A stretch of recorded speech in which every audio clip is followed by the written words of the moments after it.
sound and music was my original training.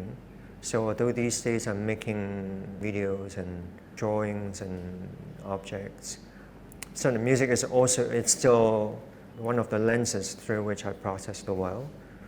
As a student, I played the double bass. As a double bassist, you don't really play a lot. You spend a lot of time mentally prepping yourself for the passage to come. And the way you would do it is to sort of silently finger through the passage. And I remember thinking what it might sound like if the entire orchestra started doing that as a way to practice a piece.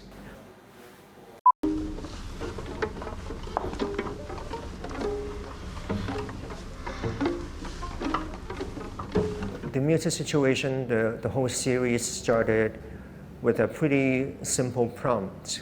I was asked to make a series of works for a library. There's some interesting energy in that paradox.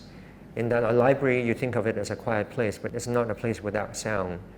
Certainly if somebody like a librarian sort of walking around with a cart and pushing books around, those sounds are heard and not judged against. I started sort of thinking about the different situations where you could actually very selectively choose to mute one layer of sound. I basically sat down and wrote 20 of these situations.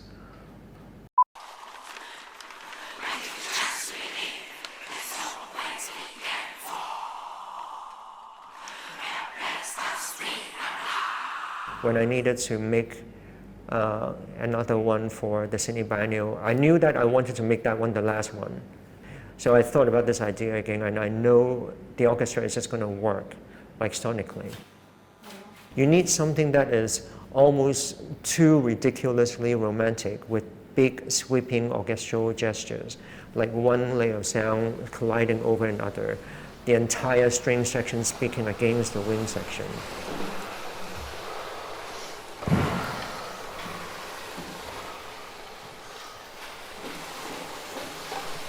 Tchaikovsky's Fifth, it's used in movie a lot. It's used in advertising a lot. So even if people don't know the entire symphony, there would be themes and motifs that people will recognize from here and there. So then you would get this effect of almost ghosting of the melody in your head.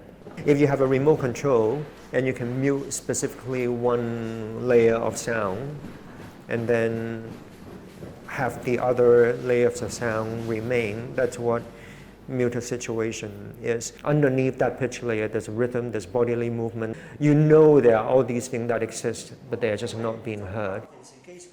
There's an aggressive energy behind that idea of muting something.